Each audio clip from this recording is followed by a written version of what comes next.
All right, welcome back, everybody. I'm still here with Iris from Mandarin Oriental Group, and we've talked about a bunch of different things in terms of like your journey and really the journey of Mandarin Oriental Group and the hospitality sector in terms of embracing ESG and sustainability specifically, and how that can be very interesting and innovative, etc. But the thing, we've also discussed how there's a litany of stakeholders that the hospitality sector touches. And so when making a decision, even if it's as simple as changing the way that you purchase or maybe bottle or distribute water, that can affect a lot of potential stakeholders. And so I just wanted to talk about like suppliers briefly and try to understand how you have these conversations internally, but also with your suppliers around setting or establishing your sustainability standards and then communicating them with your external suppliers and then kind of monitoring and making sure they're living up to them. Because I can imagine that can be fairly challenging. Absolutely. I mean, with suppliers, they're so integral to this relationship of our business model. I mean, we rely heavily on purchased goods and services, right, in the hospitality sector. So I suppose there's a formalization that helps this process, right? So in terms of suppliers, formally, we ensure every supplier we work with signs off, agrees to our supplier code of conduct. And within that code of conduct, definitely there is a whole host of sustainability considerations hitting all of ESG, right? Making sure that social welfare is considered, right? That we're not doing damage to the environmental aspects. So that part is the governance, right? Making sure broadly speaking, right, we have that level of confidence. And with that, with suppliers, there's that formality, right, of also making sure you do go and visit your suppliers, right, check things out. Because also beyond, especially in this day and age, right, a lot of things can be conducted without ever meeting people. Yeah. But ultimately, it's important that we understand who we're doing business with, because we certainly want to make sure that we're doing business with like-minded people, right? Yeah. Like-minded suppliers and organizations. And then coming back to when we talk about sustainability, and I like to consider this as solving problems, right?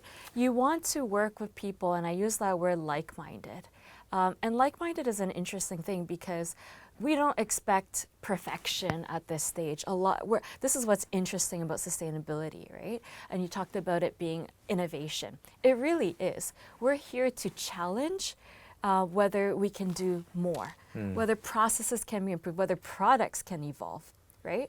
So we do need to work closely with suppliers that identify the like-minded ones that want to grow in this journey.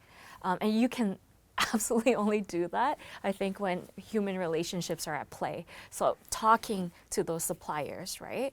And giving a perspective of where we envision or what we're trying to establish or create, and seeing if that they're on this journey together with us. That's what our approach with wet amenities, we call them wet amenities, but basically how we supply within our guest rooms, right? You go, you expect to be able to use shampoo, conditioner, soap, etc. So it makes sense for us to identify key suppliers and not have to reinvent the wheel, that understand what's important to us. We want to be plastic free. We want reusable models if possible. We still want quality of product. And aesthetics are important as well, especially in the luxury space. So this is a good example of how having the right supplier working with you is at play. And in hospitality, that wet amenities piece has really changed throughout the years. Yeah. There was a time where if it wasn't single use, people just couldn't accept it. But the funny thing is, the biggest resistors, dare I say, are the ones that were internal at first. And just the resistance in the sense of, we know our guests, there's no way they're going to accept this because they expect X, Yeah. right? But the funny thing is, now that I sit here and I look back on that journey, we're now using reusables.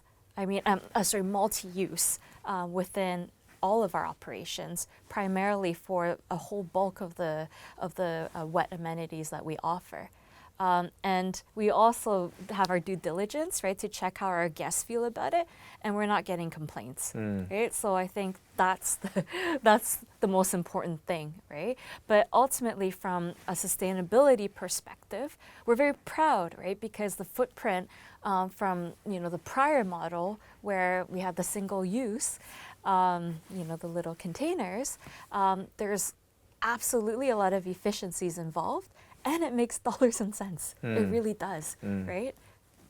So it's a good transition into the kind of the customer experience, and I wanted to chat about that briefly. So they're obviously a very core stakeholder for you all, and I can imagine you've already kind of addressed this a little bit, but I'm just curious in terms of managing their expectations. I'm curious how much of it is customers and their changed expectations that drive the hospitality sector to change, or how much is it, or are there maybe even some examples where the hospitality sector or your group in particular have actually communicated with and worked with customers to kind of like affirmatively help them change their expectations? Like, I'm just curious if you can kind of give some examples on both sides. Absolutely.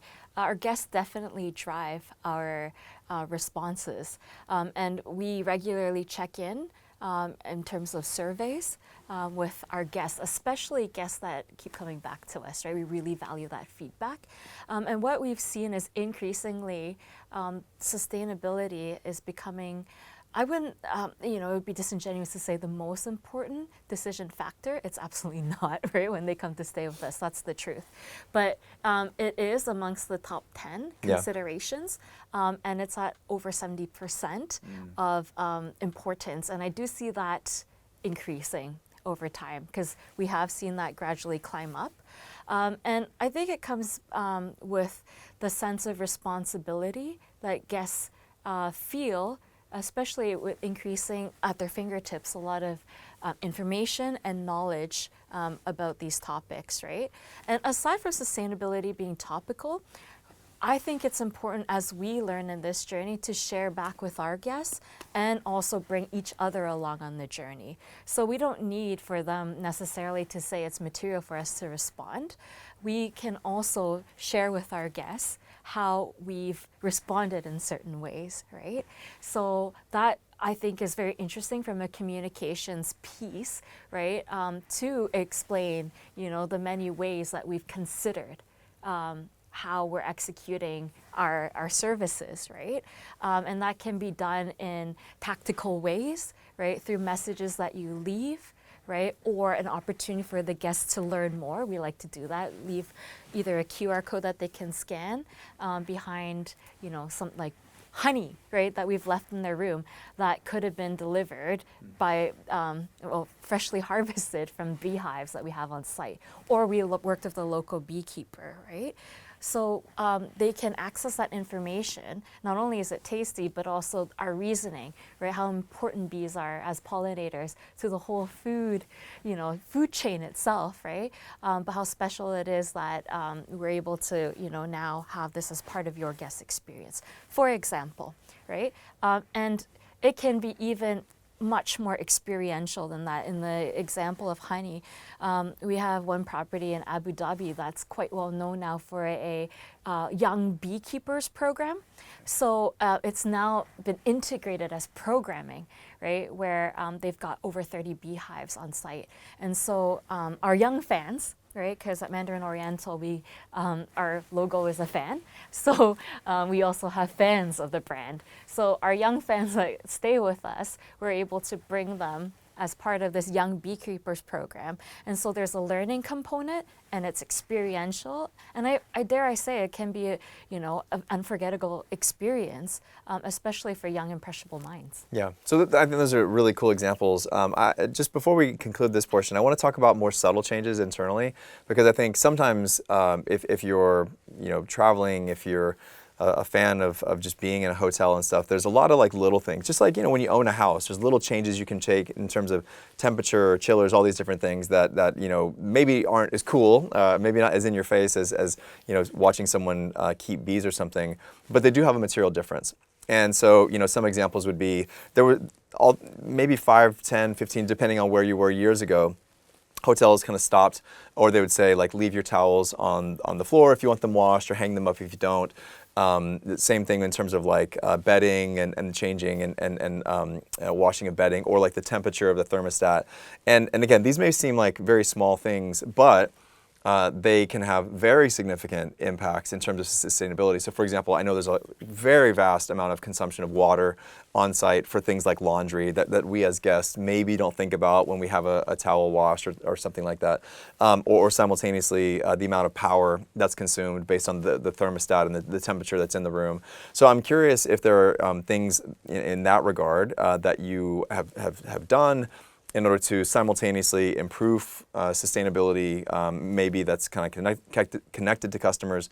But if there's also maybe some, just some tips that you would say for someone who's traveling, what are little things that they can do to be more sustainable in terms of the way that they engage as a tourist or as someone who's staying in a hotel? Oh, this is a great question. I'll definitely resonated with the towel, the laundry piece, right? So we were probably amongst the first to flip this opt-out. We call it opt-out, right? Where for a period. So the default would be to wash the towels, but instead you're saying the default is place the card on the bed, Yep. hang this up, right? There was a lot of onus on guests. You let us know, right? Otherwise, we'll just kind of go through the motions, right? So instead, we spun that on the head and we say, no. Opt in, right? Because for the most part, we're all also people who generally exist outside of staying at hotels. Yeah. If it's okay for your home, right, to use a towel more than once, it's probably okay when you're at staying as a guest of ours. So what we did was by a normal practice, we extended to every other day, right? That it will be changed, unless you tell us, David, right? No, for this reason, I need it to be changed, daily, right? Then of course we'll respect, your wish. But for the most part, if you think about that in terms of the math, right? Immediately from adopting this across the group, you likely would have halved, that imprint, of that impact, right, of laundry. Right, just by, if you think about, our standard operating procedures, right? There's X number of towels, right? That would have to be changed, the bed sheets, right? But now every other day actually amounted to quite a lot. And again, coming back to this point of you do want to check for satisfaction, we haven't had complaints about this. So this was a really great example of how something that's been normalized is worthwhile to challenge it. And then, now that's become normal practice for us, which is really great. Yeah, and I don't think most people, we just don't really think about like how much electricity it takes just to dry towels and sheets and things or pillowcases within, this, like I said, a small city, which each hotel really is. And so, I mean, the cynic would say, and I think this is maybe slightly fair, although I wouldn't call it criticism so much as the hospitality sector has saved a lot of money by making some of those shifts, right? And so, but I think based on what you said previously, I think the counter argument would be that no one is complaining for the most part, right?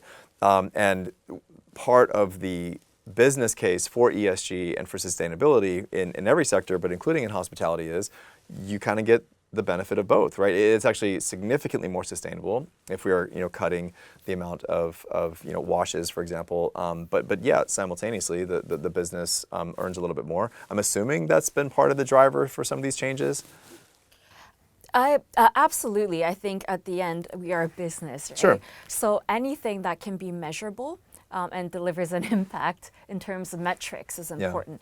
And I want to impart that. I think sustainability, and it is something that me and my team spend a lot of time, is understanding what the impact is and being able to articulate that.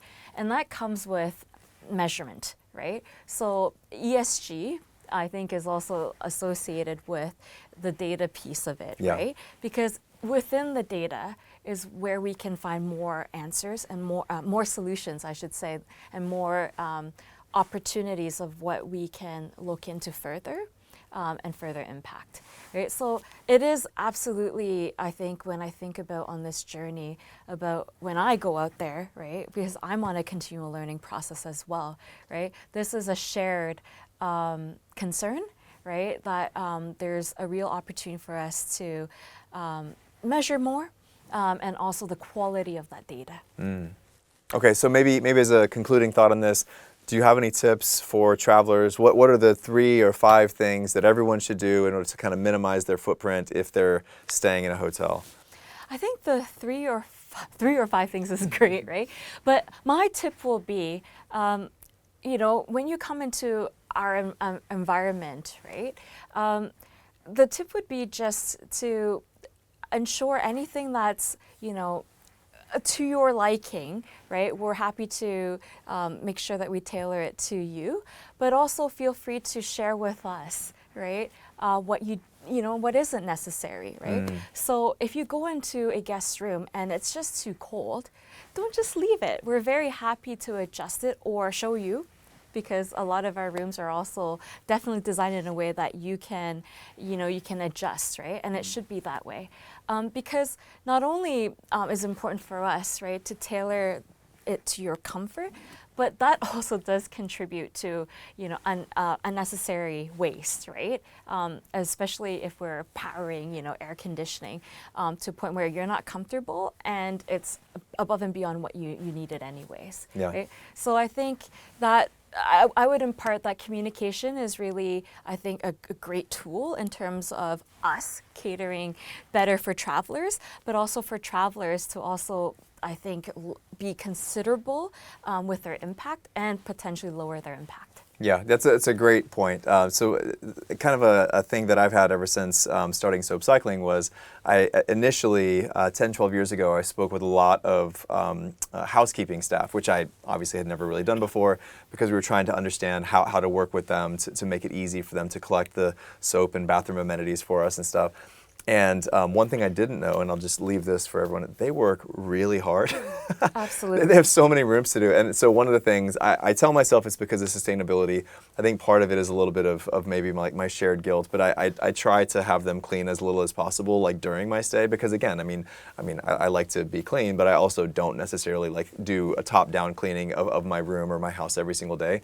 And so that's one of the things where I'm just like, okay, as far as my room is concerned, y'all get a break for a few days because, that's just one of the things anyway, appreciate the advice, and I'm sure we'll all try to be, better, more sustainable travelers as we move forward. Yeah.